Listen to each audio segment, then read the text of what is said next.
الصيام والقرآن يشفعان للعبد يوم القيامة يقول الصيام আল্লাহ নবী বলছেন এই সিয়াম আর এই রোজা আর এই কোরআন কিয়ামতের দিনে আল্লাহর কাছে তোমার জন্য সাক্ষ্য দিবে, আল্লাহর কাছে অনুমতি প্রার্থনা করবে, আয় রব তোমার কাছে অনুমতি চাই, তোমার বান্দার জন্য আমি একটু সুপারিশ করব। সিয়াম বলবে ক্ষুধা ভর্তি পেট ছিল, তৃষ্ণায় তার বুকটা যেন ফেটে যাচ্ছিল, ওই মানুষের সামনে সব খাবার ছিল, আল্লাহ তোমাকে ভয় করে তোমার বান্দা খাদ্য পানাহার ত্যাগ করেছে, সিয়াম হিসাবে আমি আজকে আল্লাহ তোমার সামনে দাঁড়ালাম, তোমার বান্দাকে জাহান্নামে নেওয়া যাবে না। আর কোরআন বলতে শুরু করবে ওয়াকুলুল কোরআন মান আতাহুন নাওমা বিল্লাইল, ওই ব্যক্তি এশার নামাজ পড়ে টরে ফরজটুকু আদায় করে শুয়ে যেতে পারতো, শুয়ে যায় নাই, দাঁড়ায় দাঁড়ায় নামাজ আদায় করেছে, রাত্রেবেলা তাহাজ্জুদে উঠেছে, সাধ্যের মধ্যে যতটুকু পারে ততটুকু কোরআন তেলাওয়াত করেছে। আল্লাহ তোমার বান্দাকে আমি রাত জাগাইছি, ওই রাত জেগে জেগে আমাকে তেলাওয়াত করেছে, আল্লাহ তাকে জাহান্নামে নিতে দেব না। আল্লাহ রাব্বুল আমিন অনুমতি দিবেন এই সিয়ামকে আর এই কোরআনকে, এই দুইটা সুপারিশ গ্রহণ করে আল্লাহ জাহান্নামী বান্দাকে জান্নাতে ঢুকায় দিবে। সম্মানিত হাজেরিন, আজকের এই জুমা পূর্ব সংক্ষিপ্ত সময়ে আমরা মূলত আমাদের যে সিয়াম পালন করছি, এই সিয়াম থেকে আমরা যে শিক্ষাগুলো নিয়ে পুরো বছর জুড়ে আমরা আমাদের সিয়ামকে আমাদের জীবনের বাস্তবায়িত করার জন্য যে প্রচেষ্টাগুলি নিতে পারি, তার আলোকে, কোরআন সুন্নাহর আলোকে রমাদানে আমরা 20টি বিষয়ের দিকে মনোযোগ দিয়েছি। এই 20টি বিষয় যেন আমাদের সাথে রমাদান পরবর্তী সময়েও থাকে, এর উপরে আপনাদের কাছে সংক্ষিপ্ত করে আপনাদেরকে কিছু কিছু বিষয় ধরিয়ে দেওয়ার জন্য চেষ্টা করব। যদি আমরা এই 20টি বিষয়কে আমাদের জীবনে রাখতে পারি, তাহলে রমাদানের ফায়দা কেবল রমাদানে নয়, পুরা বছর জুড়ে রমাদানের ফায়দা আমরা আমাদের জীবনে লাভ করব ইনশাআল্লাহ। এবং রমাদানের টার্গেটও এইটা যে কেবল রমাদান মাসে সিয়াম পালন করলাম আর রমাদান চলে গেল, সিয়ামও আমার সাথে বিদায় নিয়ে নিল। রমাদান এই জন্য আসে নাই, বরং রমাদান আমাকে প্রশিক্ষিত করে আমার যুদ্ধের ময়দানে নেমে আমাকে বিজয়ী করার জন্য রমাদান আমার কাছে এসেছে। অতএব এই 20টি পয়েন্টের কথা বলবো সংক্ষিপ্তভাবে, প্রতিটা বিষয় আমাদেরকে স্মরণে রাখার জন্য চেষ্টা করতে হবে। যদি রাখতে পারি, আল্লাহ রাব্বুল আলামিন চাইলে এই রমাদানকে আমাদের জন্য সর্বশ্রেষ্ঠ আমাদের জীবনের রমাদান হিসেবে বানিয়ে দিতে পারেন। আল্লাহ যেন আমাদেরকে তৌফিক দান করেন। প্রিয় ভাইয়েরা, 1 নম্বর বিষয় যেটা, সেটি হচ্ছে রমাদান আমাদেরকে ইমানের পরিচর্যা করতে শিখিয়েছে। রমাদান আমাদেরকে ইমানের মূল্যায়ন করতে শিখিয়েছে। একজন ইমানদার বান্দাকে তার ইমানের স্বাদ রমাদান উপভোগ করার মতো আপনাকে আমাকে তৌফিক দান করেছিল। আল্লাহ রাব্বুল আমিন বলেছেন, ইয়া আইয়ুহাল্লাযীনা আমানু কুতিবা আলাইকুমুস সিয়াম কামা কুতিবা আলাল্লাযীনা মিন ক্বাবলিকুম লাআল্লাকুম তাত্তাকুন। দুনিয়াতে যত মানুষই থাকুক সকলের জন্য সিয়াম নয়, সিয়াম হচ্ছে ওই মানুষগুলার জন্য যারা আল্লাহর প্রতি ঈমান আনে। আর নতুন করে ঈমান আনা নয়, আদম আলাইহিস সালাম থেকে শুরু করে যত পয়গম্বর, তাদের যত ঈমানদার ছিল সকলের প্রতি রোজা ফরজ ছিল কোনো না কোনোভাবে। সেই হিসাবে কোনো ঈমানদার যদি সিয়াম পালন করে, পৃথিবীর সকল নবী এবং তাদের ঈমানদার উম্মতের আমলটা তার জীবনে হয়ে যায়। এই জন্য প্রিয় ভাইয়েরা, প্রথম বিষয় হচ্ছে সিয়াম আমাদের জন্য ইমানের পরিচর্যা আমাদেরকে শিখিয়েছে। রমাদান চলে গেল, ইমানের পরিচর্যাও আমার থেকে যদি চলে যায়, তাহলে এই সিয়াম আমাকে বেনিফিটেড করতে পারবে না। নবী করিম সাল্লাল্লাহু আলাইহি ওয়াসাল্লাম বলেছেন, মান সামা রমাদানান ঈমানান ওয়া ইহতিসাবান গুফিরা লাহু মা তাকাদ্দামা মিন যামবি। কেউ যদি ঈমানের সাথে বুঝে সুঝে সওয়াবের আশায় রমাদানের সিয়াম পালন করে, আল্লাহ এই সিয়াম দ্বারা তার প্রাথমিকভাবে অতীতের জীবনের সব গুনাহ মাফ করে দেন। তাহলে আমার বুঝের প্রথমটা হচ্ছে ঈমান। আমার বুঝের প্রথমটা কি? ঈমান। আমি কেবলমাত্র আল্লাহ রাব্বুল আলামিনের জন্যই সিয়াম পালন করি, আল্লাহ রাব্বুল আলামিন এই বোধের জায়গাটা আমাকে দিয়েছিলেন। অতএব ইমানের পরিচর্যা যার সাথে থাকবে, বাকি 11 মাস সিয়াম তার সাথে থাকবে। বাকি 11 মাস এরপরে আপনি সিয়াম শেষ হয়ে গেল, আপনি অন্যায়, অনাচার, অজাচার, আল্লাহ রাব্বুল আলামিন যেটা পছন্দ করেন না সেগুলো সব আপনি আবার নিমজ্জিত হয়েছেন। তাহলে আপনার এই সিয়ামটা ছিল ফেক, আপনার ইমানটা তরতাজা হয় নাই। আপনার গাছের মধ্যে গাছ লাগানো ছিল ঠিক, কিন্তু আপনার পাত্র ফুটা ছিল, এই জন্য এক ফোঁটা পানিও আপনার জীবনে আটকায় নাই। রমাদান আটকাইতে চাইলে জীবনে ইমানের পরিচর্যা লাগবে। কি লাগবে? 2 নম্বরে আল্লাহ রাব্বুল আমিন বলছে, এই সিয়ামের দ্বারা তুমি তাকওয়া অর্জন করেছো, সিয়ামের দ্বারা আল্লাহ ভীতির গুণ অর্জন করেছো। আল্লাহ উদ্দেশ্য বর্ণনা করতে যে বলেছেন লাআল্লাকুম তাত্তাকুন। এই সিয়াম অন্য কোনো কারণেই দেওয়া হয় নাই, এই সিয়াম দেওয়াই হয়েছিল যাতে করে তোমরা আল্লাহকে ভয় করা একটা জেনারেশন হিসাবে গড়ে উঠতে পারো। আপনি যদি মানুষের দিকে তাকান, সাধারণভাবে আপনি যদি দেখেন যেই মানুষটা সিয়ামহীন অবস্থাতেও ভিন্ন আচরণ করত, সিয়াম অবস্থাতে তার আচরণে পরিবর্তন আসে। রমাদান আসলে মানুষের মধ্যে পরিবর্তন আছে। রমাদান আসলে ওই মানুষটা কেউ যদিও তাকে হিসাবের মধ্যে না নেয়, কিন্তু আল্লাহকে হিসাবের মধ্যে সে রাখে। কেননা সিয়াম আল্লাহ রাব্বুল আলামিন ছাড়া প্রকৃতার্থে আর কেউ হিসাব নেওয়ার যোগ্যতা রাখে না, ঠিক না? সাহরি খাইছেন আপনি পেট ভরে, কিন্তু সকাল 11টার দিকে আপনি গোসলখানায় যাওয়ার পরে যদি ওইখানে 1 ঢোক পানি খেয়ে ফেলেন, ওযু করার সময় 1 চুল্লু পানি, হয়তোবা সেটি ফিল্টার না, কিন্তু তারপরেও যদি খেয়ে ফেলেন, আপনার ওই 1 চুল্লু পানি খাওয়া কেউ দেখতে পাবে না। আপনি কেবল রবকে সাক্ষী মেনেছেন, মেনে আপনার সিয়ামে আল্লাহকে ভয় করেছেন। আল্লাহ বলছেন, যেই আল্লাহকে ভয় করে তুমি এই সকাল থেকে সন্ধ্যা পর্যন্ত পানাহার ত্যাগ করলে, বাকি 11 মাস এই তাকওয়ার গুণাগুণ তোমার ভিতরে থাকা লাগবে।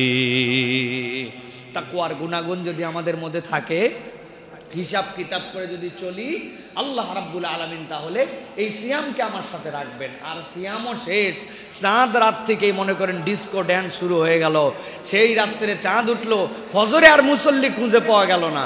তাহলে বলেন তো ভাই, যেই লোক 29 দিন আর 30 দিন আল্লাহ রাব্বুল আমিনের জন্য নিমজ্জিত হলো, আর চাঁদের রাত্রে আল্লাহ রাব্বুল আমিন রিওয়ার্ড দেওয়ার দিন ওই ব্যক্তি ফজরের নামাজে আসলো না, আসলে কি তাহলে এই ব্যক্তির ভিতরে সিয়াম ঢুকছে নাকি এটা ফেক ছিল? ভাই কি মনে হয়, ফেক না প্রিয় ভাইরা? তাহলে আমাদেরকে এটা শুধরাতে হবে। তাহলে 2 নম্বর হচ্ছে তাকওয়া ভীতিটা আমাদেরকে বাকি সময় রাখতে হবে। 3 নম্বর কোরআনের হক আদায়। আমরা রমাদান মাসে সাধ্যমতো কোরআনুল কারীমের হক আদায় আমরা কম বেশি করেছি।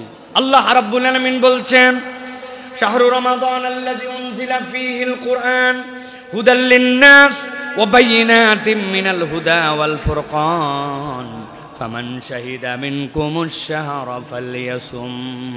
যদিও রমজান মাস পাইলে তুমি সিয়াম রাখবা, কিন্তু আমি আল্লাহ রমজানকে এমনি এমনি মর্যাদাবান করি নাই। এই রমাদানের মধ্যে কোরআন এসেছে, আবার তার মধ্যে একটা সর্বশ্রেষ্ঠ রাত ছিল, যেই রাতটা লাইলাতুল কদর। সেই দিন আল্লাহ রাব্বুল আলামিন কোরআন নবীজির প্রতি দান করেছেন। আল্লাহ বলছেন, এই কোরআন তোমার কাছে আসার কারণে এই সিয়ামের মর্যাদা বেড়ে গেছে। আর রমজান তোমার জন্য এই জন্য কেবল সিয়ামের মাস নয়, কোরআনের মাস। যেই কোরআনকে তুমি রমাদানে মূল্যায়ন করেছো, তেলাওয়াত করেছো, শুনেছো, এই কোরআন দিয়ে তুমি তারাবির সালাত আদায় করেছো, ওই কোরআন রমাদান চলে যাওয়ার সাথে সাথে বিদায় হয়ে যাবে এরকম নয়, বরং বাকি 11 মাস যদি এই প্রেসক্রিপশন ফলো করো, তোমার সিয়াম তোমাকে উপকার দিবে, নচেত তোমার সিয়াম তোমার সাথে থাকবে না। নবীজি সাল্লাল্লাহু আলাইহি ওয়াসাল্লাম বলছেন, الصيام والقرآن يشفعان للعبد يوم القيامة يقول الصيام। আল্লাহ নবী বলছেন, এই সিয়াম আর এই রোজা আর এই কোরআন কিয়ামতের দিনে আল্লাহর কাছে তোমার জন্য সাক্ষ্য দিবে, আল্লাহর কাছে অনুমতি প্রার্থনা করবে, আয় রব তোমার কাছে অনুমতি চাই, তোমার বান্দার জন্য আমি একটু সুপারিশ করব। সিয়াম বলবে, ক্ষুধা ভর্তি পেট ছিল, তৃষ্ণায় তার বুকটা যেন ফেটে যাচ্ছিল। ওই মানুষের সামনে সব খাবার ছিল। আল্লাহ তোমাকে ভয় করে তোমার বান্দা খাদ্য পানাহার ত্যাগ করেছে। সিয়াম হিসাবে আমি আজকে আল্লাহ তোমার সামনে দাঁড়ালাম, তোমার বান্দাকে জাহান্নামে নেওয়া যাবে না। আর কোরআন বলতে শুরু করবে, ওয়াকুলুল কোরআন মান আতাহুন নাওমা বিল্লাইল। ওই ব্যক্তি এশার নামাজ পড়ে টরে ফরজটুকু আদায় করে শুয়ে যেতে পারতো, শুয়ে যায় নাই। দাঁড়ায় দাঁড়ায় নামাজ আদায় করেছে, রাত্রেবেলা তাহাজ্জুদে উঠেছে, সাধ্যের মধ্যে যতটুকু পারে ততটুকু কোরআন তেলাওয়াত করেছে। আল্লাহ তোমার বান্দাকে আমি রাত জাগাইছি, ওই রাত জেগে জেগে আমাকে তেলাওয়াত করেছে, আল্লাহ তাকে জাহান্নামে নিতে দেব না। আল্লাহ রাব্বুল আমিন অনুমতি দিবেন এই সিয়ামকে আর এই কোরআনকে, এই দুইটা সুপারিশ গ্রহণ করে আল্লাহ জাহান্নামী বান্দাকে জান্নাতে ঢুকায় দিবে। তাহলে এই যে কোরআনের চর্চা আমরা একটু হলেও বাড়িয়েছি, তাই না? অন্ততপক্ষে বাড়িতে অন্য সময় টিভিতে অন্য কিছু শুনলেও এখন একটু কোরআন তেলাওয়াত শোনার জন্য চেষ্টা করে, এখন একটু অতিরিক্ত সালাত আদায় করে, একটু কোরআনের অভ্যাসটা প্রত্যেক দিন একটু করে তেলাওয়াতের অভ্যাস, এটা যেন বান্দার জীবন থেকে দূর না হয়ে যায়।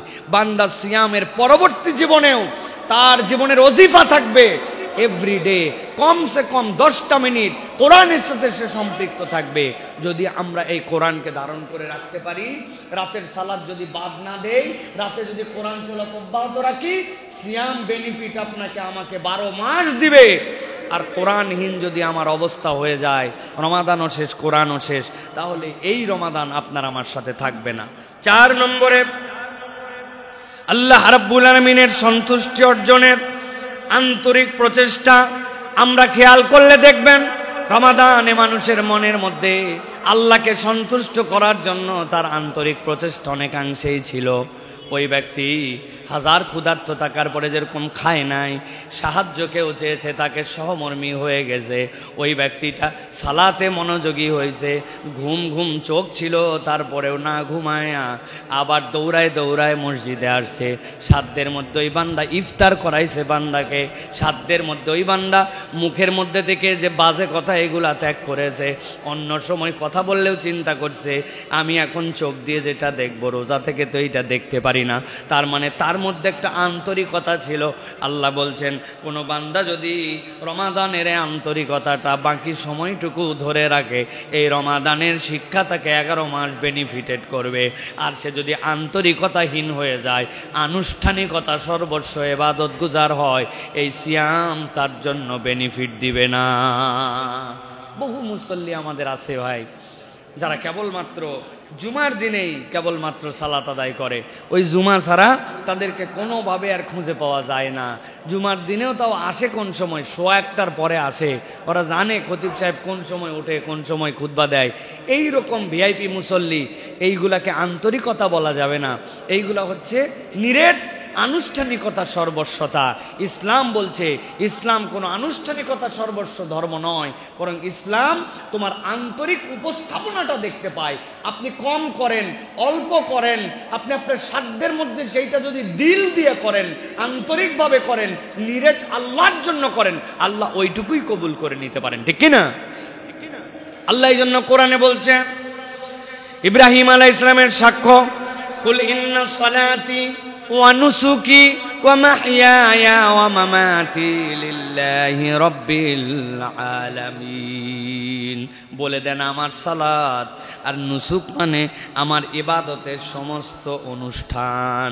নুসুকের আরেকটা মানে হচ্ছে কুরবানি, কিন্তু আল্লাহ বলতেছেন এই নুসুক মানে তোমার ইবাদতের যত অনুষ্ঠান।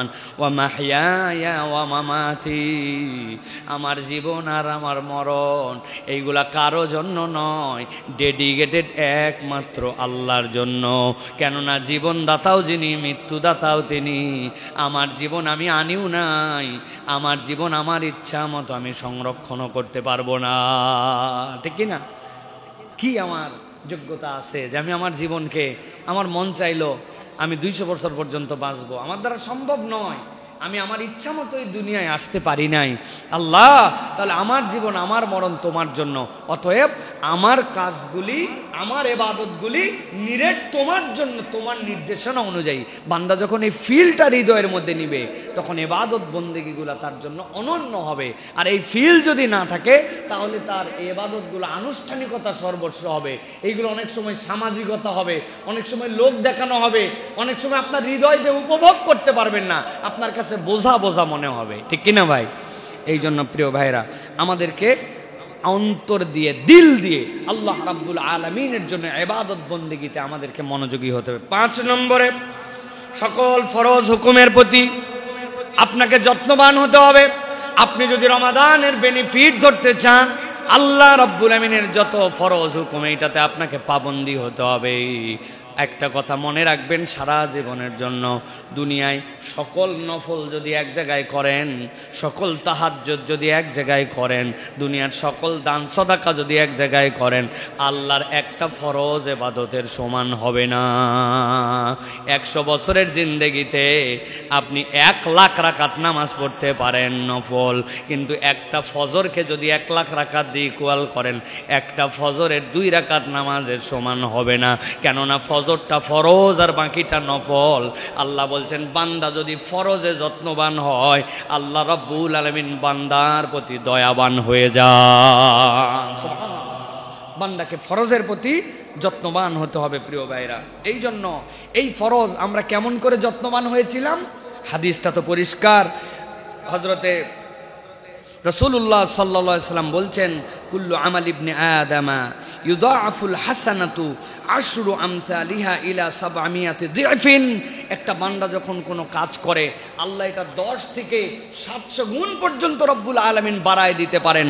তবে জেনে রাখো, ক্বালাল্লাহু আযজা ওয়া জাল্লা ইল্লা সাওম, তবে রোজার হিসাবটা ভিন্ন।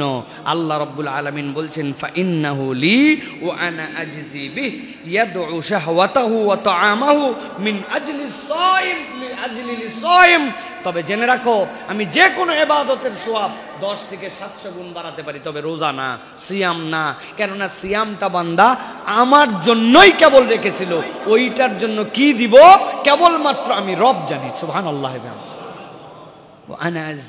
কেউ কেউ বলছেন যে সিয়ামের রিওয়ার্ড স্বয়ং আল্লাহ। সুবহানাল্লাহ।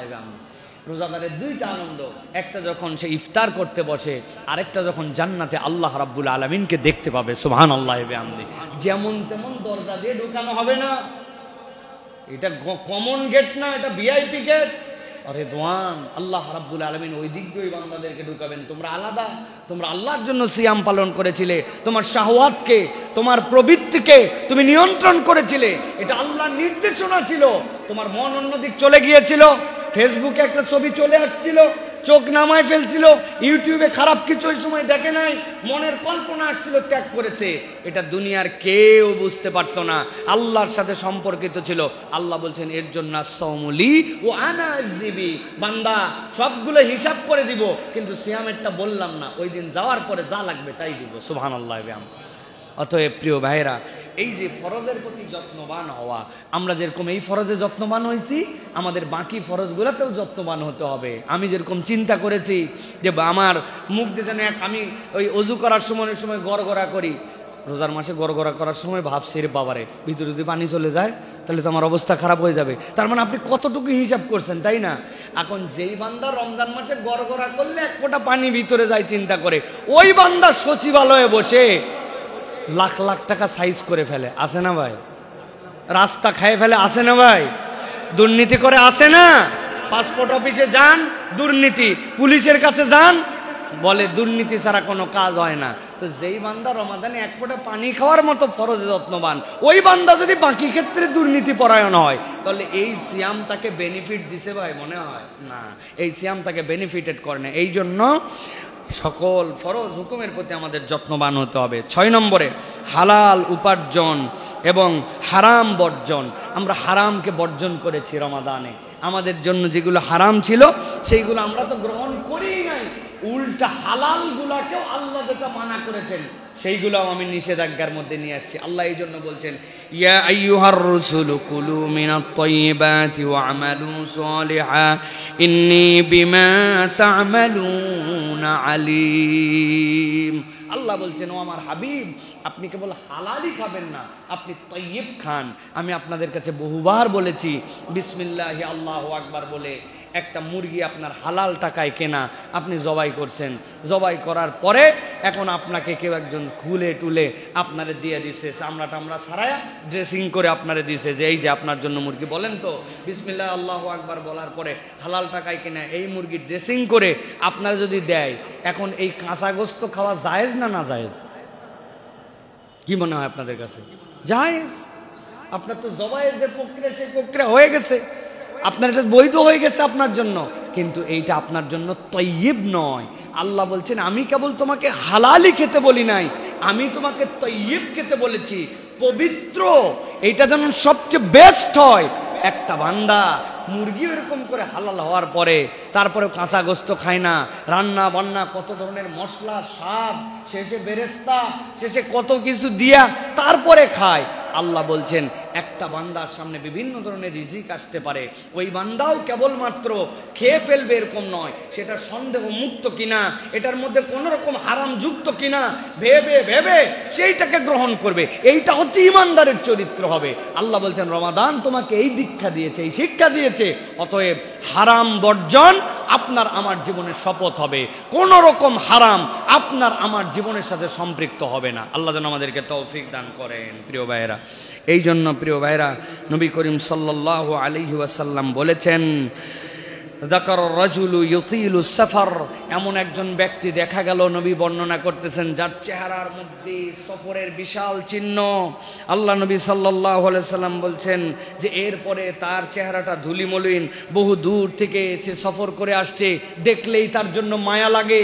সে একদম বিধ্বস্ত চেহারার, আসমানের দিকে দুই হাত তুলে দোয়া করছে, মনে হচ্ছে এই লোকের দোয়া ফেরত যাওয়া কোনোভাবে সম্ভব নয়। কিন্তু নবী করিম সাল্লাল্লাহু আলাইহি ওয়াসাল্লাম বলছেন, ও মাতআমুহু হারাম ও মাশরাবুহু হারাম ও মালবাসুহু হারাম, ওই ব্যক্তির পরিধেয় হারাম, ওই ব্যক্তির খাদ্য হারাম, ওই ব্যক্তির পানাহার হারাম। তাহলে এই ব্যক্তি এত যে কায়মনোবাক্যে আল্লাহর কাছে দোয়া করতেছে, নবী বলছেন কিভাবে তার দোয়া কবুল হতে পারে যদি সেই ব্যক্তি হারাম ভক্ষণকারী হয়, হারাম পরিধান তার হয়, হারাম যদি তার শরাব পান করা হয়, তাহলে এই ব্যক্তির দোয়া কবুল হবে না। খেয়াল করে দেখেন প্রিয় ভাইয়েরা, এই হাদিস অনুযায়ী আমাদের মধ্যেও প্রচুর মানুষ এরকম আছে, চলা ফেরা, পোশাক আশাক, দাড়ি টুপি দেখলে মনে হবে একবারে বেহেশতি মানুষ, কিন্তু যাই দেখে এমন সুদের কারবারে জড়িত হয়ে আসে, এমন দুর্নীতি পরায়ণ, এমন দুই নম্বর তার আচরণ, এমন ধরনের তার কামাই উপার্জন আছে যেগুলো হারাম তার সাথে।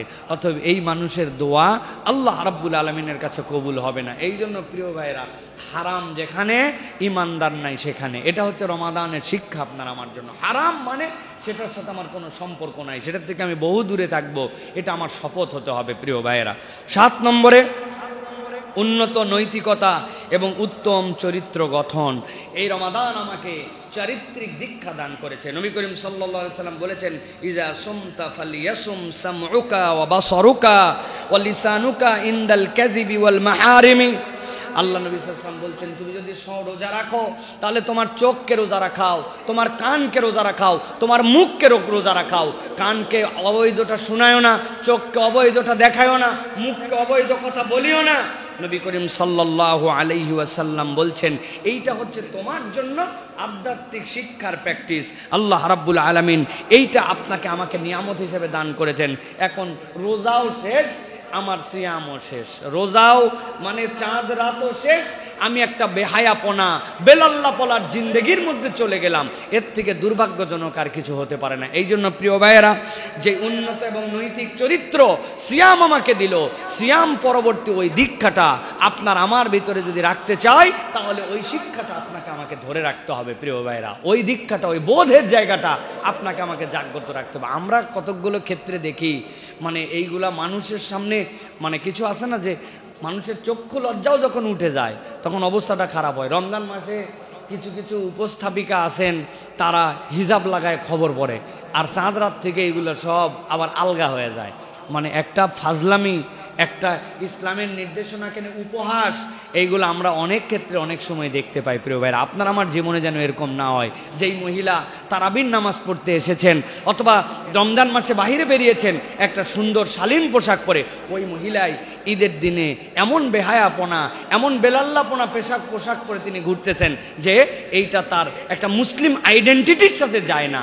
অতএব আমি বলবো প্রিয় ভাইয়েরা, উন্নত এবং নৈতিক চরিত্র গঠন যেটা আমাদেরকে সিয়াম দিয়েছে, এইটা যদি আমরা আমাদের জীবনে ধরে রাখতে চাই, তাহলে রমাদান পরবর্তী জীবনেও এটার প্র্যাকটিস আমাদের জীবনে রাখতে হবে। প্রিয় ভাইরা, নবী করিম সাল্লাল্লাহু আলাইহি ওয়াসাল্লাম বলেছেন, মাইয়ুমিন লি মা বাইনা লিহইয়াইহি ওয়া মা বাইনা রিজলাইহি আদমানা লাহুল জান্নাহ। কেউ যদি তার দুই ঠোঁটের মাঝে তথা এই জিহ্বাটা, কথাটা আর দুই রানের মাঝে তার লজ্জাস্থান, এই দুইটার হেফাজত সে করবে, এই গ্যারান্টি যদি আমাকে দেয়, আমি মুহাম্মদ সাল্লাল্লাহু আলাইহি ওয়াসাল্লাম তার জন্য জান্নাতের গ্যারান্টার হয়ে গেলাম। অতএব প্রিয় ভাইরা, মুখ বড় সাংঘাতিক। যত আমাদের খারাপ বিষয় ঘটে এর 50% আমাদের মুখ দিয়ে ঘটে। এই মিথ্যা কথা বলা, এই গালিগালাজ করা, অন্যায়ের পক্ষে সাক্ষ্য দেওয়া, তারপরে বিভিন্ন ধরনের অনৈতিকতা সম্পন্ন কথাবার্তা বলা, এগুলো ম্যাক্সিমাম আমাদের মুখ দেওয়া হয়। অতএব এই মুখকে সামলাতে হবে প্রিয় ভাইয়েরা। আল্লাহ রাব্বুল আলামিন যেন আমাদেরকে এই উন্নত নৈতিকতা এবং উত্তম চরিত্র ধরে রাখার পর নিয়মিত জামাতে সালাত আদায়। আমরা নিয়মিত জামাতে সালাত আদায় করার জন্য সাধ্যের মধ্যে চেষ্টা করেছি। ফজরের মুসল্লি দেখেন কি আনন্দ লাগে না? সুবহানাল্লাহ বিহামদি। মসজিদগুলো ভরে গেছে, জায়গা হচ্ছে না, ফজরে দোতলায় মসজিদে ফুল। এই বান্দারা ফরজ নামাজের ক্ষেত্রে রমাদান তাকে উৎসাহিত করেছে।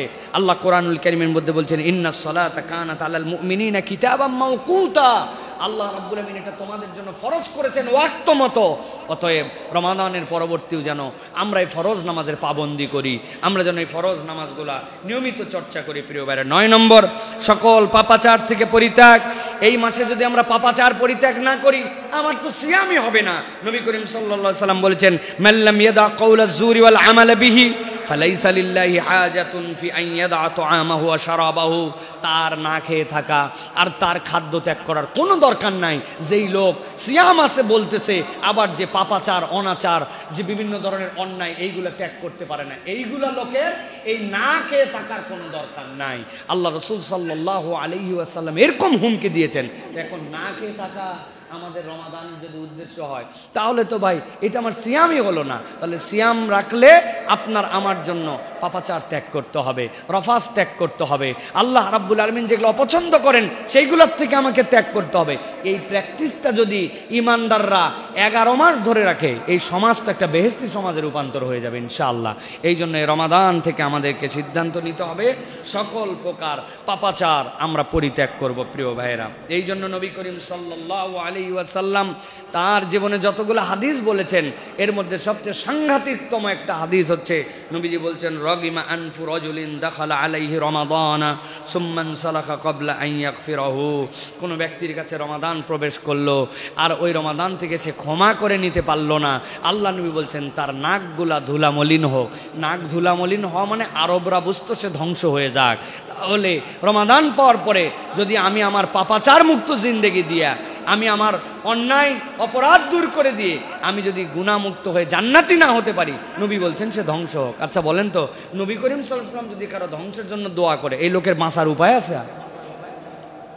এটা আপনার আমার নয়, ওই আবু জেহেলরাও জানতো যে মুহাম্মদ সাল্লাল্লাহু আলাইহি ওয়াসাল্লাম যদি কোনো দোয়া করে তাহলে এই দোয়া কবুল হয়। আবু জেহেলের এক পোলা এরকম করে ফাঁসছে। আবু তালেব, যে কি বলে আবু লাহাব, নবীজি সাল্লাল্লাহু আলাইহি ওয়াসাল্লামের জন্য ওই যে পাথর নিক্ষেপ করেছিল, মেরেছিল রাসূল সাল্লাল্লাহু আলাইহি ওয়াসাল্লামকে, এরপরে বলছিল তাব্বাল্লাকা ইয়া মুহাম্মদ, মুহাম্মদ তোমার ধ্বংস হোক। আল্লাহ তাব্বাত ইয়াদা আবি লাহাব বলে আল্লাহ আবু লাহাবের 2 হাত ধ্বংস হোক। আল্লাহ তার প্রতিবাদ করেছেন, নবী প্রতিবাদ করেন নাই।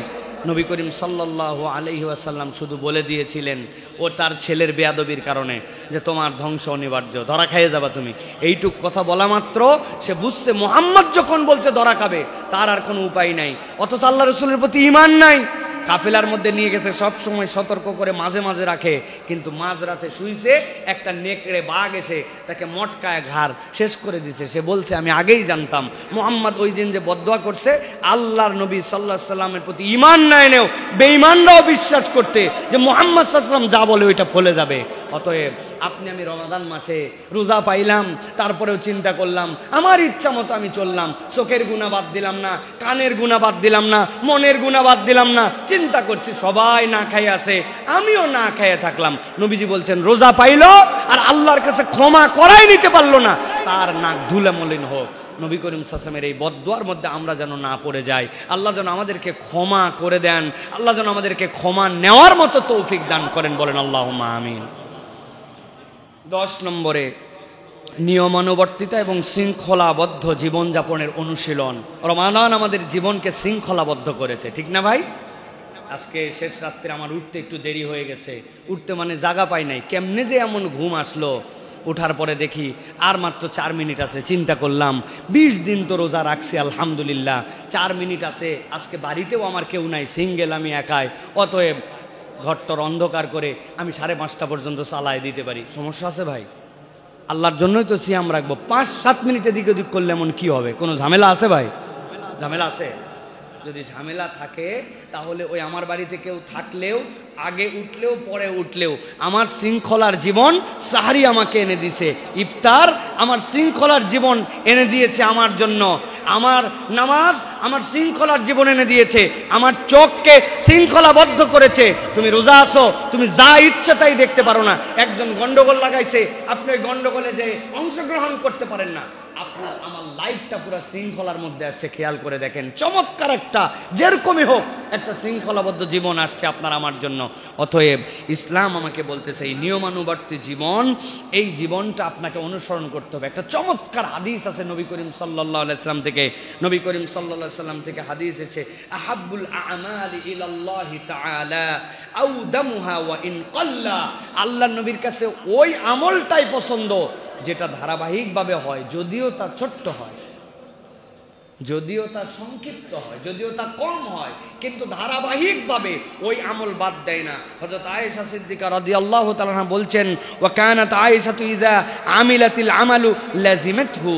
তিনি হযরত আয়েশা রাদিয়াল্লাহু তাআলা যখন কোন আমল শুরু করতেন নিজের উপর ওটা লাজেম করে নিতেন, ওইটা আর বাদ দিতেন না। অতএব ইমানদারের একটা শৃঙ্খলাবদ্ধ জীবন আছে, তার একটা আমলের জিন্দেগি আছে, ছোট্ট আমল কিন্তু বাদ দেয় না। প্রত্যেক দিন সে প্র্যাকটিসে মনে রাখছে 10 টাকা হলেও আমি দান করি, প্রত্যেক দিন তার জিন্দেগির মধ্যে যুক্ত হয়েছে 4 রাকাত হলেও নফল নামাজ পড়ি, প্রত্যেক দিন তার জিন্দেগিতে যুক্ত হয়েছে 5 আয়াত হলেও আমি কোরআন তেলাওয়াত করি, 5 আয়াতই, বেশি পড়তে পারি না, কুল ওয়াল্লাহ শুধু পড়ি, কিন্তু এটা বাদ দেই না। আমি তাসবিহাত সুবহানাল্লাহ আলহামদুলিল্লাহু আকবার এইটা ছাড়ি না।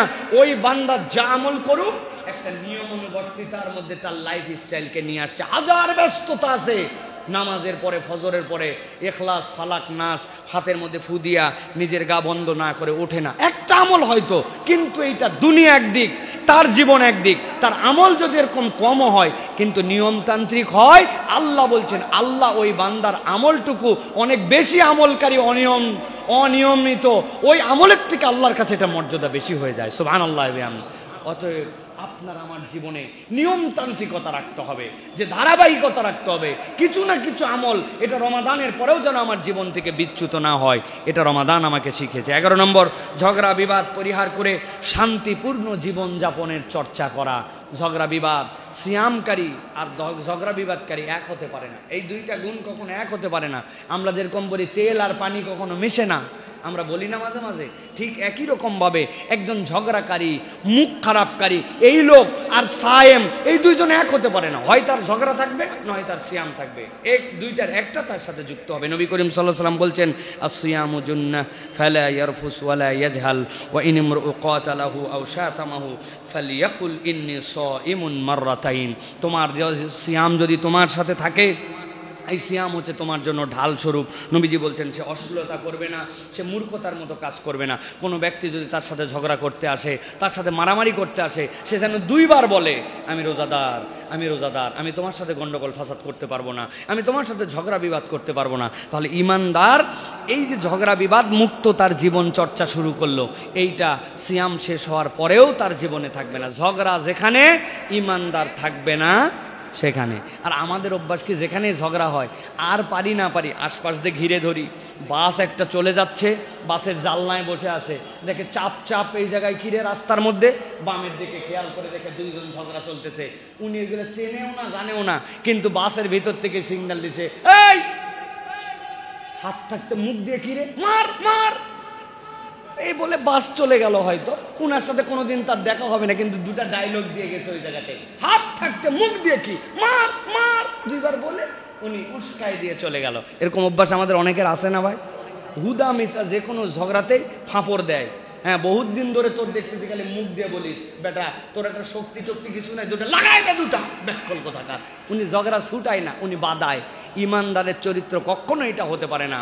সিয়ামকারীর সাথে যদি কেউ কাতালাহু, তার সাথে গন্ডগোল করতে আসছে, শাতামাহু, তাকে গালি দিতে আসছে, সে গালির উত্তর না দিয়ে আল্লাহ নবী বলছেন সে যেন 2 বার বলে আমি রোজাদার, আমি রোজাদার, আমি তার সাথে ফাসাদ করতে পারবো না। এখন এই সিয়ামের প্র্যাকটিস কি শুধুমাত্র রমজান মাসে, না আরো বাকি 12 মাসে? এখানে না আপনাকে চর্চা করাই নিল, এখানে না আপনি ট্রেনিং করাই নিল কেমনে ধৈর্য ধরতে হয়। এমন গালি দেওয়া দিছে রে ভাই, কলিজাটার ভিতরটা পর্যন্ত ধরে গেছে, কিন্তু চিন্তা করছে আমার নবী বলছে আমি রোজাদার, আমি গালির উত্তর গালি দিয়ে দিতে পারি না। তাহলে আপনি প্র্যাকটিস করেছেন, এই জন্য আল্লাহ নবী বলছেন আসিয়াম জুন্নাহ, এইটা তোমার জন্য ঢাল স্বরূপ। এটা যদি প্র্যাকটিসের মধ্যে নিতে পারো, বাকি 11 মাস তোমার জিন্দেগি সুন্দর হয়ে যাবে। আল্লাহ যেন আমাদেরকে তৌফিক দান করেন। ধৈর্যের অনুশীলন, রমাদান আমাদেরকে ধৈর্যের অনুশীলন শিখিয়েছে। এই ধৈর্য আপনাকে আমাকে বাকি সময়টুকু ধরে রাখতে হবে। বাপরে বাপ, কীরকম ধৈর্য আমরা ধরেছি! ওই গন্ডগোলের সময় ধৈর্য, ওই ক্ষুধার জন্য ধৈর্য, ওই ফজরের ওয়াক্তের ধৈর্য, ওই মাগরিবের ওয়াক্তের ধৈর্য। আপনি ধৈর্যের উপরেই ছিলেন পুরা সিয়ামের সময়টুকু। আপনার কত ধরনের খিটখিটা মেজাজ চলে আসছে, আপনার কত ধরনের পরিস্থিতির শিকার আপনি হয়েছেন, কিন্তু আপনি ন্যূনতম ধৈর্যের প্র্যাকটিসটা আপনি করেছেন। অন্তত পেটের ডাককে উপেক্ষা করেছেন না। দুপুরের দিকে পেট কোঁ কাঁ করে এদিক ওদিক আরে ডাকা ডাকে, আপনি বলছেন তুমি যত ডাকো কাজ হবে না। আপনাকে আল্লাহ রাব্বুল আলামিন এই যে ধৈর্যের সবক দিলেন, এই সবকটা ইমপ্লিমেন্টেশন লাগবে ফুল লাইফে আপনার আমার জন্য। হারাম না, আমার যত ক্ষুধার্ত যত হাজত থাক, হারামের সাথে আমার সম্পর্ক থাকতে পারে না। আপনার ধৈর্যের প্র্যাকটিস এখান থেকে আসছে। আপনার আল্লাহ রাব্বুল আমিন আপনাকে এই ধৈর্য শিখেছেন, অতএব এই ধৈর্যের অনুশীলন আপনাকে আমাকে রাখতে হবে। প্রিয় ভাইরা, 13 নম্বর, শয়তান এবং কুপবিত্রির নিয়ন্ত্রণের প্রশিক্ষণ। আপনাকে কুপবিত্রির থেকে নিয়ন্ত্রণের প্রশিক্ষণ দেওয়া হয়েছে। আপনার বৈধ স্ত্রী, আপনি সিয়াম অবস্থায় তার কাছে যেতে পারছেন না, তার সাথে আপনি চূড়ান্তভাবে তার সাথে মিলিত হতে পারছেন না, তিনি বৈধ, কিন্তু আপনার কুপবিত্তি তাহলে কতদূর পর্যন্ত নিয়ন্ত্রণ আল্লাহ রাব্বুল আমিন শিখাচ্ছেন যে সে থাকার পরেও তোমার বাড়ির, তোমার কেনা, তোমার জুস, কিন্তু তুমি খেতে পারছো না। তোমার প্রবৃত্তি, তোমাকে নিয়ন্ত্রণ আল্লাহ রাব্বুল আমিন দিয়ে করাচ্ছেন। অতএব রব্বুল আলামিন বলছেন যে তোমার এই প্রবৃত্তি যেইগুলো, এইগুলোর থেকে সিয়াম তোমাকে শিক্ষা দিয়েছে, তুমি সেখান থেকে তুমি বেঁচে থাকার জন্য চেষ্টা করেছো, এইটা জানো তোমার বাকি জিন্দেগি থেকে। হাদিসের মধ্যে আসছে নবী করিম সাল্লাল্লাহু আলাইহি ওয়াসাল্লাম থেকে, হাদাসানা উমর ইবনে হাফস ইবনে গিয়াস হাদাসানা আবি হাদাসানা আল আমাশ, তার থেকে বর্ণিত আছে, তিনি বলছেন নবী করিম সাল্লাল্লাহু আলাইহি ওয়াসাল্লাম একদিন বললেন, ইয়া মাশারাশ শাবাব মান ইসতাতাআল বাতা ফালিয়াতাজাওয়াজ, তোমাদের মধ্যে যাদের সামর্থ্য আছে তোমরা বিয়ে করে ফেলো। নবী করিম সাল্লাল্লাহু আলাইহি ওয়াসাল্লাম বললেন, ফাইন্নাহু আদ্দুল লিল বাসার, কেউ যদি বিয়ে করে এটা তার পরিতৃপ্ত এবং চোখের জন্য তার এটা বিরাট বড় একটা হেফাজত। তার মানে নবী করিম সাল্লাল্লাহু আলাইহি ওয়াসাল্লাম বুঝিয়েছেন বিবাহ হচ্ছে চরিত্র হেফাজতের জন্য অন্যতম একটা মাধ্যম। ও আহসানু লিল ফারজি মান লাম ইয়াস্তাতি ফাআলাইহি বিসসাওম, আর যদি কেউ তার শাহওয়াত আছে, তার চাহিদা আছে, কিন্তু তারপরেও সে বিয়ে করতে পারতেছে না, আল্লাহ নবী বললেন সে যেন রোজা রাখে। যে নিশ্চয় যে না খোফা ইন্নাহু লাহু ওয়া উইজাউন, এটা তার জন্য ঢাল স্বরূপ হয়ে যাবে। তাহলে এই বৈধ আকাঙ্ক্ষাকেও নিবৃত করার অন্যতম একটা মাধ্যম হচ্ছে সিয়াম। তাহলে যেই ব্যক্তি রোজা রাখে সে অবৈধ আকাঙ্ক্ষা কেমনে করতে পারে? তার মধ্যে তো এটা আশাই উচিত হবে না। আল্লাহ রাব্বুল আলামিন এই প্রশিক্ষণটা আপনার আমার জন্য দিয়েছেন প্রিয় ভাইরা। 14 নম্বরে দান সাদাকার মাধ্যমে দারিদ্র বিমোচন করা। রমাদান আপনাকে আমাকে দান সাদাকার ক্ষেত্রে উৎসাহিত করেছে। রমাদান আপনার হাতগুলোকে খুলে দিয়েছে। রমাদানে আপনার কাছে কেউ ফিরে নাই খালি হাতে। আপনার তৌফিক অনুযায়ী আপনি তাকে সাধ্যমতো দান করেছেন, খাইয়েছেন। নবী করিম সাল্লাল্লাহু আলাইহি ওয়াসাল্লাম থেকে হাদিস এসেছে, কানা রাসূলুল্লাহ সাল্লাল্লাহু আলাইহি ওয়াসাল্লাম আজওয়াদান নাসি বিল খাইরি ওয়া কানা আজওয়াদা মা ইয়াকুনু ফি শাহরি রমাদান। নবী করিম সাল্লাল্লাহু আলাইহি ওয়াসাল্লামের থেকে বড় দানশীল আর কেউ ছিল না। আর রমাদান আসলে তার দানের মাত্রা সীমাহীন হয়ে যেত। মরুঝড় সাইমুম যেরকম সব ঝড়ের মতো উড়াই নিয়ে যায়, আল্লাহর নবী ঝড়ের মতো মানুষের কাছে দান সাদাকা করতেন। সুবহানাল্লাহ। আল্লাহ নবী যা আছে সব দেওয়ার জন্য চেষ্টা করতেন, কেননা নবীজি জানতেন এই দেওয়ার দ্বারা ফুরাবে না, এই দেওয়ার দ্বারা তার আরো বেশি আল্লাহর পক্ষ থেকে আসবে। যখন কোনো বান্দা জানে যে আজকের প্যাকেজে এই টাকাটুকু এই জায়গায় দিলে আমাকে এটা 700 গুণ বাড়ায় দেওয়া হবে, ওই বেকুব তো তখন চিন্তা করবে যত টাকা আছে হাওলাত করে নিয়ে বাপ মায়েরটা নিয়ে সবগুলা লগ্নি করে এই জায়গায়, কেননা দিন 3টা মাত্র, এই টাকা ব্যাক করবে আবার আমাদেরকে। তো রমাদানে আল্লাহ নবী জানতেন এই লগ্নি আপনি যে করতেছেন, এই বিনিয়োগ যে করতেছেন, আল্লাহ এটা আপনাকে শত সহস্র গুণে বাড়ায় ফিরায় দিবে। এই সুযোগ তো বাকি 11 মাস আসবে না। এই জন্য দান সাদাকার যে প্র্যাকটিস, এইটা কেবল রমাদানেই নয়, রমাদানের পরবর্তী জিন্দেগিতেও দান সাদাকা আমাদেরকে ধরে রাখতে হবে। পারবো তো ইনশাআল্লাহ? পারবো তো ইনশাআল্লাহ? শুধু মসজিদে টাকা দেওয়ার সময় আমাদের একটু কষ্ট হয়, ঠিক না ভাই? মসজিদের জন্য আমরা চাইলেই বলি একই জায়গায় এত আর চাই। ভাই একই জায়গায় যদি এত কাজ হয়, একই মানুষ যদি 3 বার প্রত্যেক দিন ভাত খাওয়া লাগে, একই মানুষের যদি প্রত্যেক দিন প্রস্রাব পায়খানা লাগে, তাহলে আল্লাহর ঘরের জন্য একই লোকের থেকে টাকা নিবে না তো কার থেকে নিবে? আপনারাই তো দেওয়া লাগবে, ঠিক কিনা? এই মসজিদ 3 তলা ছিল না 4 তলা হয়েছে, 4 তলা ছিল 5 তলা হয়েছে, এসি ছিল না এসি লাগাইছে, মিনার ছিল না মিনারের কাজ হচ্ছে, কার্পেট ছিল না কার্পেট হয়েছে, ফ্যান ছিল না ফ্যান হয়েছে। তো প্রয়োজন অনুযায়ী টাকা নিচ্ছে। মসজিদ তো আপনার থেকে এরকম করতেছে না যে টাকা নিয়ে মসজিদ একটা ব্যাংক ব্যালেন্স বানাচ্ছে, বানায় মসজিদের ছেলে মেয়ের জন্য ভবিষ্যতের জন্য ডিপোজিট করতেছে। মসজিদকে এরকম কিছু করতেছে ভাই? তাহলে আপনি আমি কেন মসজিদের জন্য চিন্তা করি, বারবার চাই, আর আপনার হাত যত চায় তত কুঞ্জুস হয়ে যায়। নবী করিম সাল্লাল্লাহু আলাইহি ওয়াসাল্লাম বলছেন যে দুনিয়ার বুকে কোনো ব্যক্তি যদি আল্লাহর হাবিব হতে চায়, আল্লাহর বন্ধু হতে চায়, তার একটা গুণাগুণ থাকা লাগবে, as-sakhiyu হাবিবুল্লাহ। বকিল কখনো আল্লাহর বন্ধু হতে পারে না। যে দান সাদাকা করে আল্লাহ তাকে বন্ধু হিসেবে গ্রহণ করেন। সুবহানাল্লাহ। আমরা আল্লাহর বন্ধু হতে চাই, আল্লাহর প্রিয় হতে চাই, কিন্তু টাকা পয়সা আমাদের পকেট থেকে একটুকু বের হয় না। আল্লাহ রাব্বুল আলামিন আমাদেরকে দান সাদাকা করার তৌফিক দান করেন। 15 নম্বর, আত্মসমালোচনার চর্চা। রমাদান আমাদেরকে আত্মসমালোচনা শিখিয়েছে। এই কাজটা করলাম, এটা কি আমার রোজা ভেঙে গেল নাকি? কত ধরনের মাসলা যে আমাদের কাছে কত মানুষজন জিজ্ঞাসা করে, তার কারণ কি? তার একটা টেনশন থাকে, আমার রোজা কি নষ্ট হলো কিনা, হুজুর রক্ত দেওয়া যাবে কিনা, রক্ত নেওয়া যাবে কিনা, ইনহেলার দেওয়া যাবে কিনা, ইঞ্জেকশন দেওয়া যাবে কিনা, থুতু গিলে ফেলছি, তারপরে গোসল বেশিক্ষণ করছি, এসিতে থাকছি, হেন কোনো প্রশ্ন নাই যেই প্রশ্নগুলা করে। কারণ কি?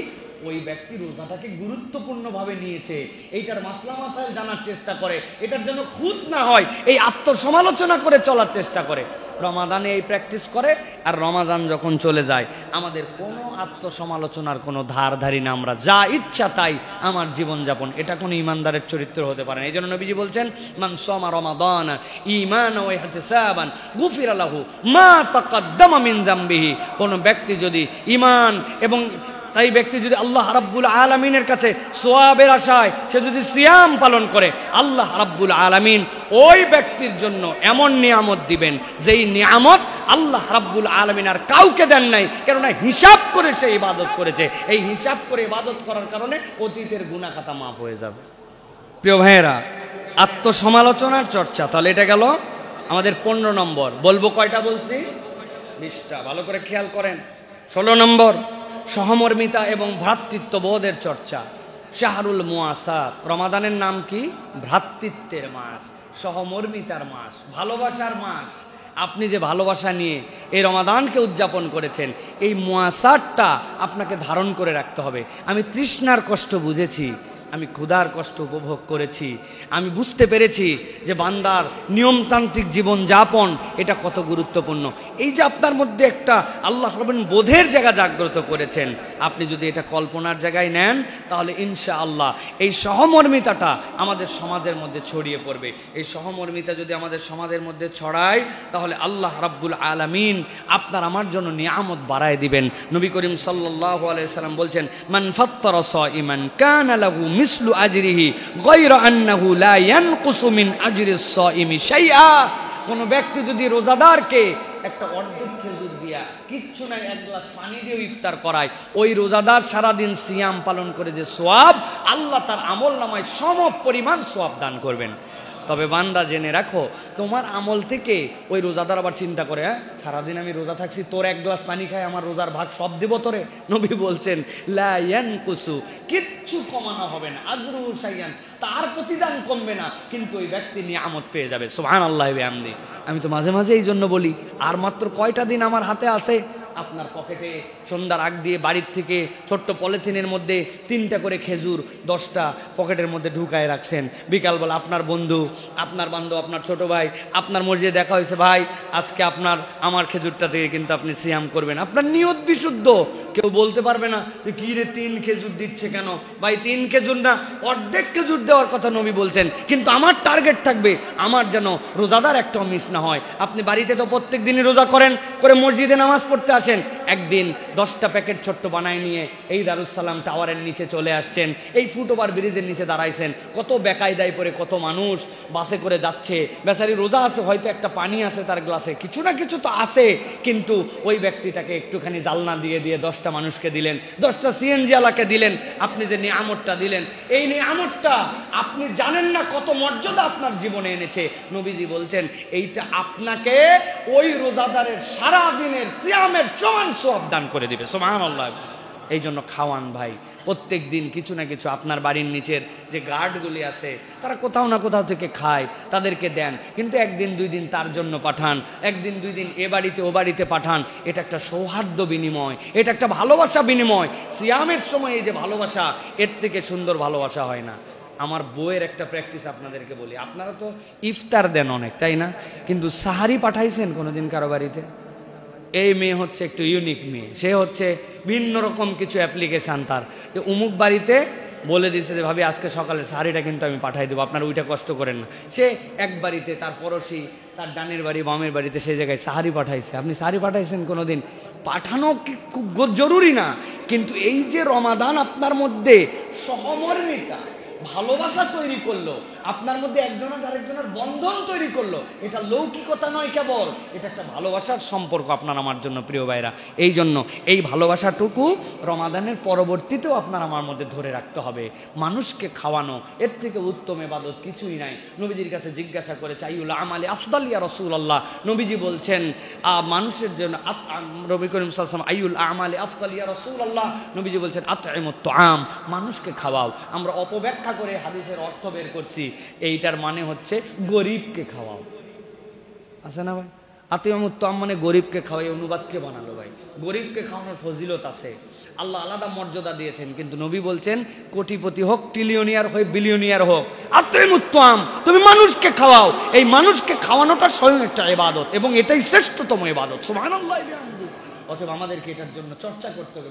গরিবকে খাওয়াবই, ওটা তো তার হকদার, তাকে না খাওয়ালে তো গুনাহ হবে, কিন্তু একজন বড় লোককে না খাওয়ালে গুনাহ হবে না, কিন্তু আপনি তাকে তারপরেও খাওয়ানোর সুযোগ পাইছেন আর খাওয়ায় দিয়েছেন। আল্লাহ নবী বলছেন এটার থেকে উত্তম আমল ইসলামে আর নাই, মানুষকে খাওয়াও, অভুক্ত যেন কেউ না থাকে। এই সহমর্মিতার শিক্ষা কেবল রমাদানে নয়, রমাদানের পরবর্তীতেও আমাদের জীবনে লাগবে। 17 নম্বর, কিয়ামুল লাইলে অভ্যস্ত হওয়া। আমরা রাত্রে অতিরিক্ত সালাত আদায় করেছি, আমরা তারাবির সালাত আদায় করেছি, এটা যেন বাদ চলে না যায় একবারে। প্রিয় ভাইরা, ফজরের আগে অ্যালার্ম দিয়ে একটুখানি ওঠার জন্য চেষ্টা করতে হবে, মাঝে মাঝে তাহাজ্জুদের জন্য চেষ্টা করতে হবে। আল্লাহ রাব্বুল আলামিন কোরআনুল কারীমের মধ্যে বলেছেন, কানু কলিলাম মিনাল লাইলি মা ইয়াহজাউন ওয়া বিল আসহারি হুম ইস্তাগফিরুন। আল্লাহ রাব্বুল আলামিন বলছেন, আমার তাকওয়াবান বান্দা, ওই বান্দাদের একটা বিশেষ এই তো গুণ আছে, নরমাল কোনো বান্দা তারা নয়, তাদের গুণাগুণটা আল্লাহর কাছে একটু ভিন্ন। দুইটা গুণ তাদের জীবনে আছে। এর একটা হচ্ছে পুরা রাত কখনো তারা ঘুমায় না, রাতের কতক অংশ আল্লাহর জন্য দাঁড়ায়, আর শেষ রাত্রে আল্লাহর কাছে তওবায় নিমজ্জিত হয়ে যায়। তার মানে ওই বান্দা রাতের পর রাত কেবল ঘুমায় ঘুমায় পার করে না, রাত্রেবেলা মাঝে মাঝে উঠে আল্লাহর কাছে একটু দোয়া করে, আর ফজরের ওয়াক্তে আল্লাহর কাছে তওবা করে। আল্লাহ বলছেন এই দুই গুণওয়ালা আল্লাহর প্রিয় বান্দাদের তালিকাভুক্ত। একটু খেয়াল করলে দেখবো রমাদানে চাইলে না চাইলেও আমরা এই গুণাগুণের মধ্যে আছি। তারাবি কম পড়ি আর বেশি পড়ি, তারাবি তো কিছু পড়ি ফজরের আগে, ওই সময় শেষ রাত্রে উঠে 2-4 রাকাত করে তাহাজ্জুদের প্র্যাকটিস করি, আল্লাহর কাছে ক্ষমা প্রার্থনা করি। আপনার আমার জীবনে এই সুন্দর অভ্যাস যেটা যুক্ত হলো, রমাদান চলে যাওয়ার পরেও যেন এইটা চলে না যায়। যেই বান্দাই দুই গুণাগুণ ধরে রাখতে পারবে, রমাদানের বেনিফিট তার জীবনে থেকে যাবে। সুবহানাল্লাহ। অতএব আমাদেরকে এটা গ্রহণ করতে হবে। এরপরে 18 নম্বর, শিশুদের ইসলামের বিধান পালনে অভ্যস্ত করে তোলা। খেয়াল করলে দেখবেন, আব্বু আমি রোজা থাকবো, আরে মা তোর তো রোজাই ফরজ হয় না, বলছে না তারপরেও থাকবো, আচ্ছা থাক। সবাই মিলে উৎসাহ দিছে, আরে আসরের পর্যায়ে আর বেচারি পারতেছে না। আমার নিজের মনে আছে, আমার বড় মেয়েকে আমি কোলে করে নিয়ে ঘুরে বেড়াইছে, ও শখ করে একটা রোজা রাইখাই ফেলাইছে। 5.5 বছর বয়স, তার রোজা ফরজ হয় না। বিকালবেলা যায় বলছে বাবা আমার দ্বারা সম্ভব না, আমার বুক টুক সপেটে যাচ্ছে। আমি তখন আর বললাম তুই আমার কোলে আয়। মা কোলে নিয়ে পুরা মহল্লা ঘুরে বেড়াইছি, এ দেখাইছে ও দেখাইছে, হাতে কিনে দিছি, দিয়ে যে বাবা আর মাত্র 10 মিনিট, আর মাত্র 5 মিনিট, এইরকম করতে করতে এই বছর তার বয়স 11 বছর। আল্লাহর দয়ায় তারে জোর করেও একটা রোজাও ভাঙানো যায় না। আর রোজা তো ফরজ অনেক দূরে, কিন্তু ওরা খালি ফজরের সময় যদি না উঠতে চায়, ওর মা বলে ঠিক আছে তাহলে আজকে রোজা রাখার দরকার নাই, ভালো হলো। বলা মাত্র বিদ্যুৎ বেগে উঠে এই ছোট্ট মানুষ সে সব রোজা আল্লাহর দয়া করছে, আলহামদুলিল্লাহ। এটা কি? এটা আপনার আমার বাচ্চাদেরকে এই ফরজ এবং আল্লাহর বিধান পালনে অভ্যস্ত করায়। আব্বু আমি তারাবিতে যাব, আসে না, বসে থাকে, হয়তো একটু কথা বলে, রুকু রাত পর্যন্ত বসে থাকে, কিন্তু আসে তো, তাহলে নামাজের জন্য অভ্যস্ত হয়েছে। ফজরের নামাজে বাচ্চাটারে নিয়ে চলে আসছে, এইটুকু পিচ্ছি দেখি ফজরের নামাজে আসছে বাপের সাথে, সেই সময় উঠে গেছে, কি করবে বলতে, আপনি মানা করবেন না, কিন্তু ওরা যদি আসতে চায় থাক, তোর রোজার দরকার নাই। আপনি জানেন সাহারিটা খাওয়ান, 11টার দিক রোজা খুলে ফেলুকছে, সমস্যা নাই, কিন্তু 11টা একদিন 12টা হবে, একদিন 11টা 2টা হবে, একদিন 11টা 3টা হবে। ওর বয়স পারফেক্ট হলে রোজা থেকে ফেলবে। এটা আপনাকে আমাকে প্র্যাকটিস করাতে হবে প্রিয় ভাই। এখন আবার আধুনিক বাপ মারা, সামনে আর পরীক্ষা আছে এসএসসি, এখন রোজা রাখার দরকার নেই। এসএসসি পরীক্ষার সময় রোজা বাদ দেয়, সামনে এইচএসসি পরীক্ষা আছে, শরীর খারাপ হয়ে যাবে। আপনি অযোগ্য বাপমা, আপনি আল্লাহ রাব্বুল আলামিনের কাছে ধরা খাইয়ে দেওয়া বাপমা। এই জন্য আমরা আমাদের বাচ্চা কাচ্চার জন্য যে শিশুদের আল্লাহর বিধান পালনে যে অভ্যস্ত করেছি, এইটা যেন আমরা ধরে রাখি, এইটা যেন তাদেরকে কন্টিনিউ করার জন্য চেষ্টা করি। এটা কিন্তু সিয়ামের আমাদের জন্য বড় একটা শিক্ষা। আল্লাহ আমাদেরকে তৌফিক দান করুন। অধীনস্থদের প্রতি সহানুভূতির চর্চা, আমরা অধীনস্থদের প্রতি এই সময় সহানুভূতিশীল ছিলাম। নবীজি বলছেন ওমান খাফফাফা আন মামলুকিহি ফিহি গফারাল্লাহু লাহু ওয়া আতাকাফা মিনান নার। হাদিসের মধ্যে আসছে রমজান মাসে কেউ যদি কারো বোঝা হালকা করে দেয়, তার অধীনস্থদের জন্য কাজ সহজ করে দেয়, আল্লাহ রাব্বুল আলামিন তাকে জাহান্নামের আগুন থেকে মুক্তি দিয়ে দিবেন। প্রিয় ভাইরা, আমার অধীনস্থ যারা আছে, আমার কর্মচারী আছে, বলবেন তুই রোজা যদি থাকিস তাহলে একটু কম কাজ করলেও মাপ আছে, কিন্তু রোজা না থাকলে খবর আছে ভাই, তোমার কাজ কমাই দিলাম, তোমার বোঝা হালকা করে দিলাম, বেতনটা একটু বাড়াই দিলাম, 1 ঘন্টা আগে একটু ছুটি দিয়ে দিলাম। আপনি আপনার সাধ্যের মধ্যে তার সিয়াম পালনে সহযোগিতা করেছেন, আল্লাহ আপনাকে জাহান্নাম থেকে মুক্ত করে জান্নাতে ঢুকাই দিবেন। সুবহানাল্লাহ। সর্বশেষ যেটা, নিয়ামতের শুকরিয়া আদায়। এ রমাদান আমাদেরকে এমন নিয়ামত দিল, আল্লাহ গুনাহ খাতা মুক্ত করে দিলেন, রহমত দিয়ে ভরায় দিলেন, অল্প আমলে অনেক সওয়াব দান করে দিলেন, আপনাকে আমাকে নামাজি বানায় দিলেন, আপনার আমার চোখকে হেফাজত করলেন, নিশ্চিত জাহান্নামী বান্দাকে জান্নাতের দিকে নিয়ে চলে আসলেন। আমার লাইফটা চেঞ্জ হয়ে গেল। দাড়ি কাটতাম, হঠাৎ করে দাড়ি রেখে দিয়েছে রোজার মাসে, ওই চর্চাটা রয়ে গেল আপনার জীবনে। আল্লাহ কত ধরনের নিয়ামত দিয়ে সমৃদ্ধ করলেন। আল্লাহ রাব্বুল আমিন বলছেন ওয়া ইস্তাযানা রাব্বুকুম লা ইন শাকারতুম ওয়া ইস্তাযানা ربكم لئن شكرتم لأزيدنكم ولئن كفرتم إن ইন্না আযাবি লাশাদীদ। আল্লাহ বলছেন কোন বান্দা যদি আল্লাহর নিয়ামতের কৃতজ্ঞতা আদায় করে, রব্বুল আমিন ওই নিয়ামতকে বাড়ায় দেন। আর নিয়ামতের কৃতজ্ঞতা যদি আদায় না করে, আল্লাহ বলছেন তার জন্য অবধারিত শাস্তি।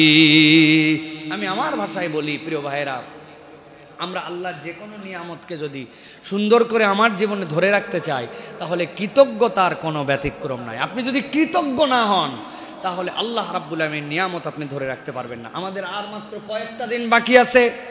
আমি বলবো দুইটা আমলে একটু বেশি বেশি করে মনোযোগী হন। এর একটা হচ্ছে বুঝে বুঝে আল্লাহর কৃতজ্ঞতা আদায়। ইবাদত কেবল এটার নাম নয় না আমি কেবল আনুষ্ঠানিকতা সর্বস্ব পড়তে হবে তাই পড়ে ফেলতেছি। সালাতের পরে বলেন তো, প্রত্যেক ফরজ সালাতের পরে কয়বার সুবহানাল্লাহ বলতে হয়? কয়বার আলহামদুলিল্লাহ? কয়বার আল্লাহু আকবার? এটার জন্য আমাদের সময় কতটুকু লাগে? সব মিলায় হয়তো 2 মিনিট কম বেশি বা 1-1.5 মিনিট লাগে। কিন্তু আসেন না আমরা একটু হিসাব কিতাব করে এই সুবহানাল্লাহ, এই আলহামদুলিল্লাহ, এই আল্লাহু আকবারকে আমরা আমাদের একটা ইউনিক ইবাদতে পরিণত করি। আমার সুবহানাল্লাহ 33 বার পড়তে একদিন 33 মিনিট লাগছে। আমার আল্লাহু আকবার পড়তে 33 মিনিট লেগে গেছে। আমার আলহামদুলিল্লাহ পড়তে 33 মিনিট লেগে গেছে। আমি একদিনে শেষই করতে পারি নাই সুবহানাল্লাহ। বলবেন কেমনে কি ভাই, সুবহানাল্লাহ সুবহানাল্লাহ সুবহানাল্লাহ একটু বললেই তো হয়ে যায়? না, আপনার সুবহানাল্লাহ এত তাড়াতাড়ি হবে না। আপনি সুবহানাল্লাহ বলার আগে ভাবেন, আয় আল্লাহ, আমার বাড়ির ধারে 3 প্রজন্ম পর্যন্ত নন মুসলিম একজন আছে, তার বাড়ির ধারে আমার অবস্থান, তার সাথে চলাফেরা করলাম, কিন্তু আজকে 3টা প্রজন্ম চলে গেল, তাহলে ঈমান আনতে পারলো না। আর আমাকে তুমি কত বড় সৌভাগ্যন করেছো, তুমি কোন মহান সত্তা, আমি না চাইতেই তুমি আমাকে মুসলমান পিতামাতার ঘরে জন্ম দিয়া তুমি আমাকে ঈমানদার করেছো। সুবহানাল্লাহ। আপনার সুবহানাল্লাহ এরকম 1 মিনিট ভাইবে তারপরে হয়েছে। দ্বিতীয় সুবহানাল্লাহ, আপনি ভাবতেছেন রব্বুল আলামিন মসজিদের সামনে কত মানুষ আসে, যেই মানুষগুলো হাত এরকম করে পাতে, আল্লাহ আমার কামাই কম, আল্লাহ আমার রুজি কম, আল্লাহ আমার অত কিচ্ছু নাই। কিন্তু রব, তুমি কোন রব যে আমার হাতটা এরকম না করে 2 টাকা দেওয়ার মতো বা না দেওয়ার মতো হলেও আমার হাতটা উপরে রেখেছো? আল্লাহ তুমি পবিত্র, আল্লাহ তুমি মহান, সুবহানাল্লাহ। আপনি এরকম করে ভেবে ভেবে 8টা 10টার পর আপনার মনে আসতেছেন আল্লাহকে কিভাবে আপনি সুবহানাল্লাহ বলবেন। আপনি আল্লাহু আকবার বলতেছেন, আল্লাহ তুমি কত মহান, আল্লাহ তুমি আমাকে চোখ দিছো। আমার যদি দায়িত্ব থাকতো গাড়ির কাঁচ পরিষ্কার করার জন্য ওয়াইফাইয়ের যেরকম পানি ঢুকানো লাগে, আমার এই চোখ পরিষ্কারের জন্য পানি ঢুকানো লাগবে আমার এখানে। আমি তো 22,000 বার কম বেশি দিনের বেলা পলক ফেলি দিন রাত্রে। আল্লাহ তাহলে আমার চোখের মধ্যে পানি দেওয়ার টেনশন আমার রাখো নাই। তুমি অটোমেটিক তোমার কথা শুনি বা না শুনি, এই চোখ দিয়ে কথা শুনি বা না শুনি, তোমার চোখ দিয়ে বৈধ জিনিস দেখি অবৈধও দেখি, কিন্তু তুমি আমার চোখের পানি দিয়ে লিকুইডটা বন্ধ করো নাই। আলহামদুলিল্লাহ। আপনি এরকম করে ভাবেন আরো কত আলহামদুলিল্লাহ আপনার আমার জীবনে আছে। আল্লাহ দুনিয়ায় কত মানুষ আছে যাদের সন্তান দিছো, প্রতিবন্ধী সন্তান, অটিস্টিক সন্তান, এটা তোমার পক্ষ থেকেই পরীক্ষা। কিন্তু ওই পরীক্ষা সেই বাপ মায়ের জন্য কত বড়। আল্লাহ আমাকে এতগুলা সন্তান, আমাকে 1-2টা সন্তান দিছো, আমার সন্তানদের তোমাকে আমাকে এই পরীক্ষা দেও নাই। আল্লাহ আলহামদুলিল্লাহ। 33 বার সুবহানাল্লাহ, 33 বার আলহামদুলিল্লাহ, 33 বার আল্লাহু আকবার। এগুলো একটু ভেবে ভেবে চিন্তা করে করে বলেন, একটু আল্লাহ রাব্বুল আমিনের কৃতজ্ঞ হয়ে বলেন। খালি হাত তুলে মানে এমন স্পিড, কি বললাম, কেন বললাম, কেন আল্লাহ এটা আমাকে বলতে বললেন, কখনো অনুভব করলাম না। প্রিয় ভাইরা, এরকম যেন না হয়, এইটা আমাদের জন্য অন্যতম একটা প্র্যাকটিস। আর 2 নম্বর, প্রত্যেক দিন একটু চুপ করে থাকার প্র্যাকটিস করা। আমি দুনিয়ার থেকে ফারেগ হয়ে 10 মিনিট আল্লাহর জন্য নীরব হয়ে গেছি, 10 মিনিট চিন্তা করেছি নবীজির জিন্দেগি, নবুয়ত পূর্ববর্তীটা 17 থেকে 25 আর 25 থেকে 40 আল্লাহ নবী চুপ করে গিয়েছিলেন, ভেবেছিলেন। 15 বছর আল্লাহ নবী গারে হেরার মধ্যে চলে গিয়েছিলেন। আল্লাহ এরপরে তাকে জিম্মাদারি দিয়েছেন পুরো উম্মতের জন্য কিয়ামত পর্যন্ত। আমি সব সময় কেবল ব্যস্ত ব্যস্ত ব্যস্ত, আমি কোলাহল প্রিয়, আমি সব সময় আনুষ্ঠানিকতা সর্বস্ব, সব সময় আড্ডাবাজ, সব সময় হই হই না। যাই না আমাদের 10 মিনিট বসে থাকেন আল্লাহর জন্য, চুপ করে আসেন। ওই চুপ করে থাকাটাও ইবাদত হতে পারে, আমার কথা নয়। নবীজি বলছেন যদি পারো ভালো বলো, না পারলে চুপ করে থাকো। পৃথিবীতে একমাত্র ইবাদত। আপনি চিন্তা করছেন আমার বলার কিছু নাই এখন, এই জন্য আমি চুপ করে আসি। আপনি চুপ করে আসেন আর ফেরেশতা আপনার কাঁধে লিখতেছে বান্দা ইবাদত করতেছে, ইবাদত করতেছে, ইবাদত করতেছে, তাও কবুল ইবাদত। সুবহানাল্লাহ বল। অতএব এ রমাদানে আমরা এইগুলো যদি একটু খেয়াল করে চলি, আল্লাহ রাব্বুল আলামিন ইনশাআল্লাহ আপনাকে আমাকে দুনিয়া আখেরাতে বেনিফিটেড করবেন, বলেন আল্লাহুম্মা আমিন। প্রিয় ভাইয়েরা, আবার একবার স্মরণ করাই দেই যাতে সামারিটা মনে থাকে।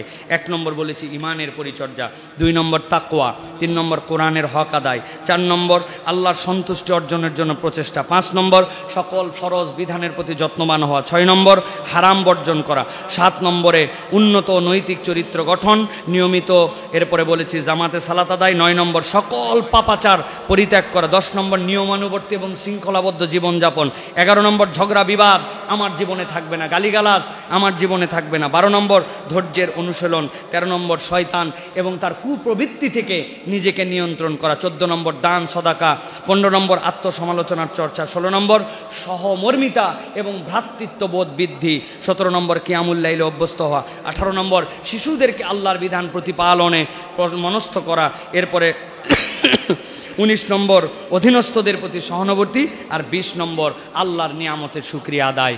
এই প্র্যাকটিসগুলো যদি আমরা করি ইনশাআল্লাহ আল্লাহ দুনিয়া আখিরাতে আমাদের জন্য কল্যাণ দান করবেন। সকলে বলে আল্লাহুম্মা আমিন।